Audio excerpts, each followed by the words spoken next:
बारे में हो सकता है आप लोग कुछ लोग जानते होंगे कि मेरा ताल्लुक़ बिहार से है और कुछ यूट्यूब पे स्पीचेस वगैरह हैं जिससे आप लोगों को अंदाज़ा हुआ होगा। तो मेरी तालीम, इब्तदाई तालीम बिहार से ही है।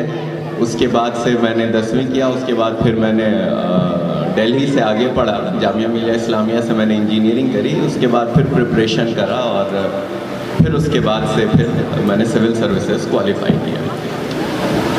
तो यहाँ पे मुख्तलिफ जमात के या मुख्तलिफ उम्र के लोग मुझे नज़र आ रहे हैं। एक तो मेरे सामने जो बच्चे बैठे हुए हैं वो हैं, उसके बाद से फिर कुछ बड़े लोग भी हैं और कुछ मुझे लगता है जिन्होंने 12th पास किया।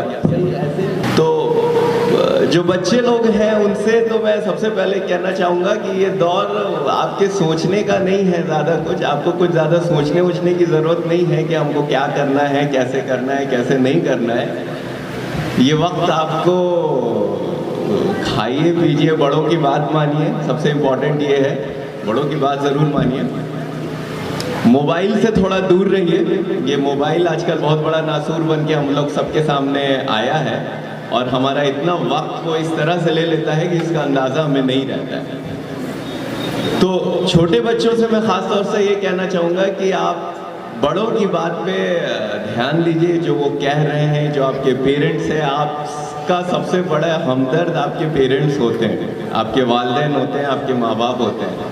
अक्सर इस उम्र में हमें लगता है कि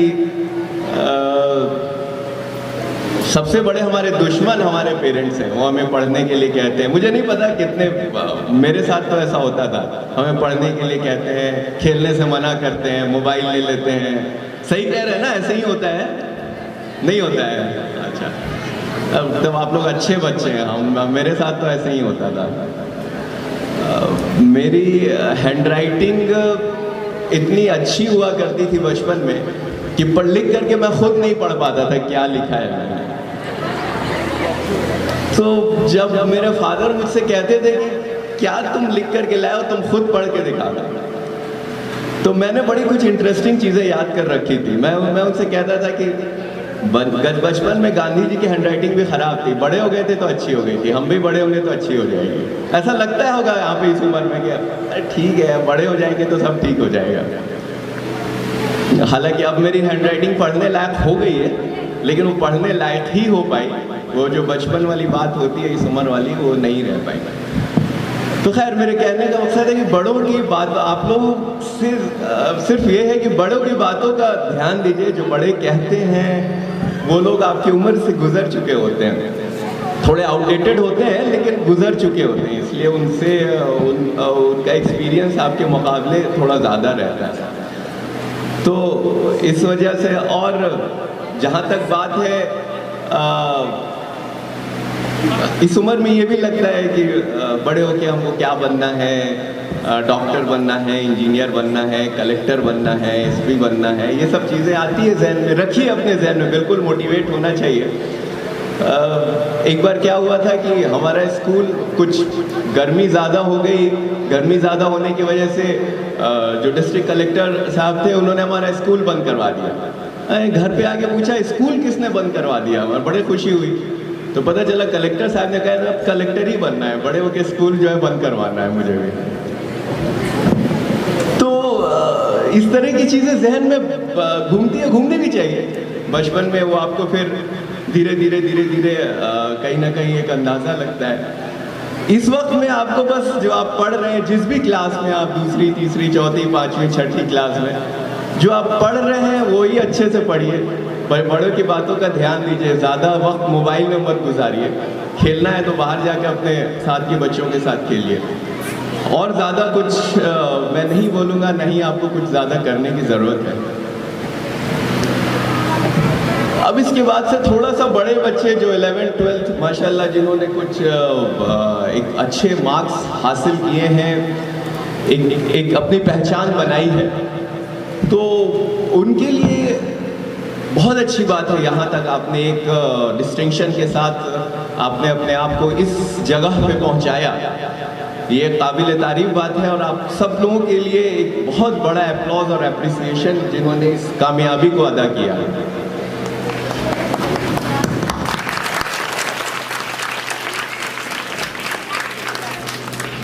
और किन्हीं वजह से जिनका नहीं हो पाया, किन्हीं वजह से जिनके इतने नंबर नहीं आ पाए, ठीक है, जिन लोगों ने स्कोर किया वो बड़ी अच्छी बात है, उन्होंने एक मिसाल कायम करी। जो लोग नहीं भी कर पाए, ऐसा नहीं है कि रास्ता आपके लिए बंद हो जाता है। ये बस ठीक है, अच्छे मुकाम लाना, अच्छे मार्क्स लाना, ये एक पहलू है। हो सकता है आपके ना ईच चाइल्ड इज, मैं हमेशा कहता हूँ कि हर बच्चा, हर इंडिविजुअल जो है वो यूनिक होता है, उसकी अपनी क्वालिटी होती है, अपनी खुसूसियत होती है। अब इसका ये मतलब नहीं कि मेरे अंदर खुसूसियत है तो मेहनत करना छोड़ दें। खुसूसियत है तो उसी को आपको उजागर करना है। तो आप लोग ये जो स्कूल के फॉर्मेटिव ईयर्स होते हैं ना, 9, 10, 11, 12 के, ये इतना इंपॉर्टेंट रोल प्ले करते हैं आपके आगे की जिंदगी में। ये बुनियाद है, ये फाउंडेशन है। मैं आपको एक छोटी सी स्टोरी सुनाता हूँ। बहुत लोग, आप लोग जानते होंगे कि एक बैनुल अक़वामी लेवल पे, एक वर्ल्ड के लेवल पे एक साइकिल रेस होती है, इसको टूर डी फ्रांस कहते हैं, शायद जिन लोगों को इंटरेस्ट होगा वो। इसकी शुरुआत जो है वो बरतानिया यानी इंग्लैंड से हुई थी। और इंटरेस्टिंग बात ये है कि इतने अच्छे प्लेयर होने के बावजूद, इतनी चीज़ों होने के बावजूद वो कभी वो रेस जीत नहीं पाते थे, कभी नहीं जीत पाते थे। 2008 में उन्होंने एक नए कोच को हायर किया। कोच ने क्या किया कि उनकी हर बुनियादी चीज़ों थी उस पर फोकस किया। उनके टी शर्ट में कौन सी टी शर्ट में उनको सबसे कम गर्मी लगेगी, किस तरह का पेडल होना चाहिए, किस तरह का शू होना चाहिए, कौन सा इन्वायरमेंट, किस इन्वायरमेंट पे रेस होता है। मेरे कहने का मकसद बुनियादी चीज़ों पे ही फोकस किया।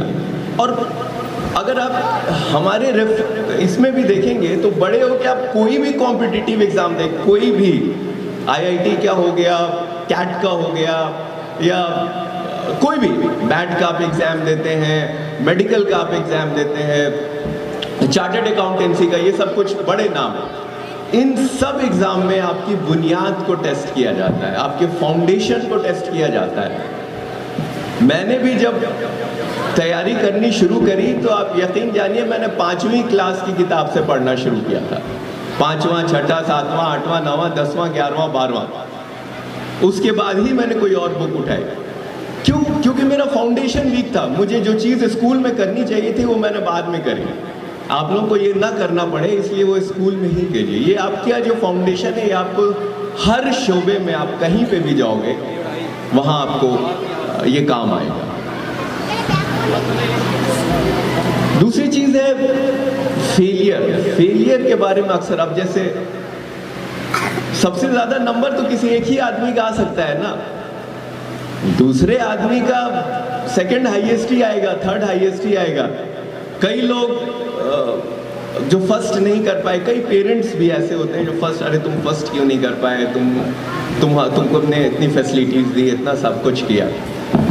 फर्स्ट करना ठीक है, it's a very good thing, but then जो सेकंड होता है ऐसा नहीं है कि वो बहुत खराब है या उसके अंदर, या वो फेल कर गया या किसी वजह से उसका किसी कंपटीशन में नहीं हो सका, तो वो आगे कुछ नहीं कर सकेगा या कुछ।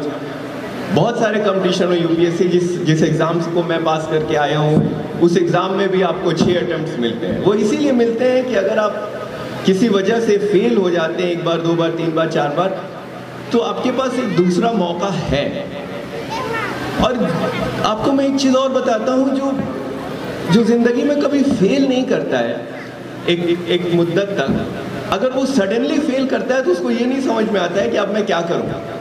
इसलिए एट टाइम्स फेल करना, एट टाइम्स किसी चीज़ में नाकाम होना भी ज़रूरी है।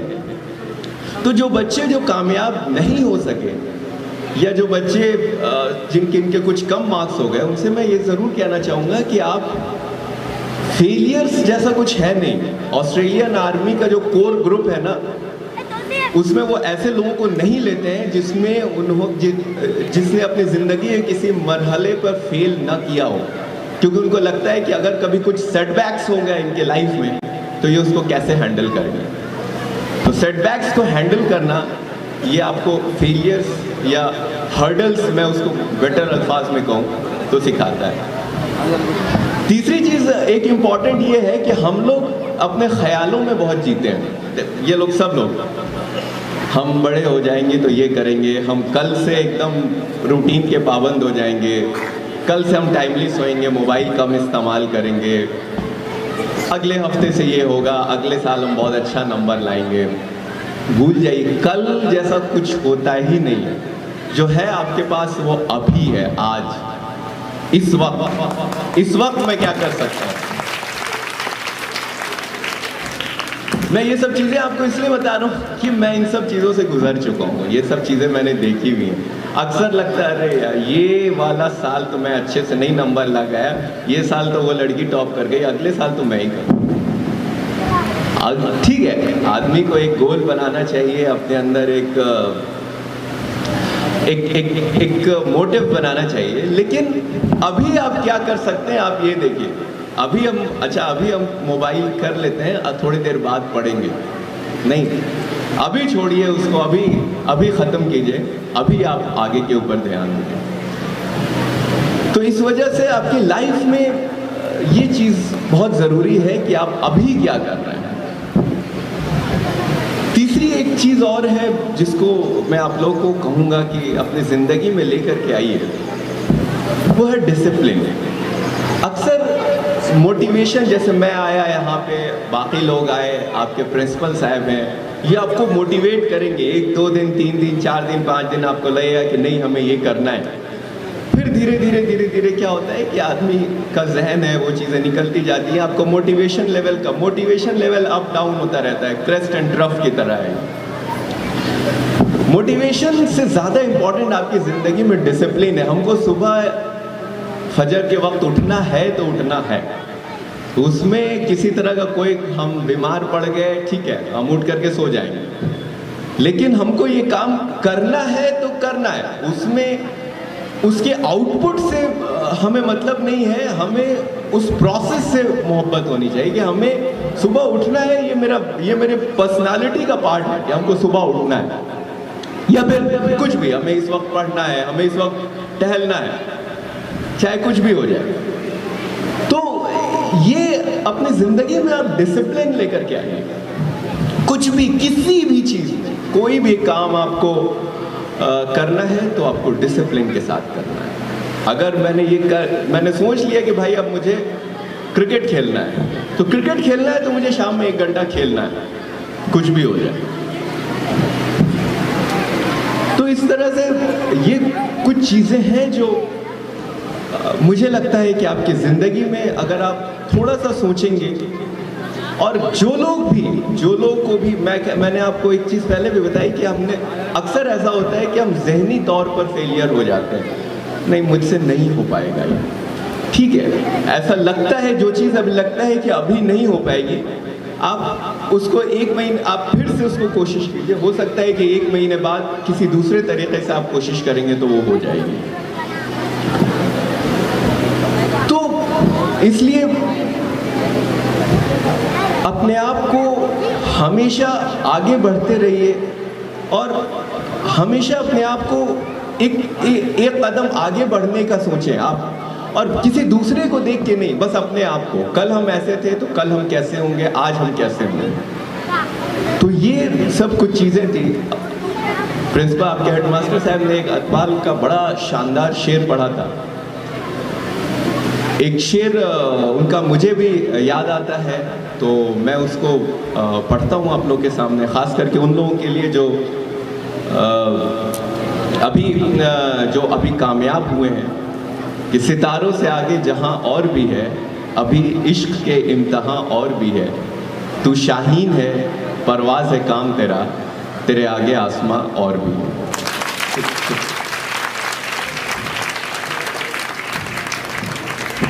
Thank you very much.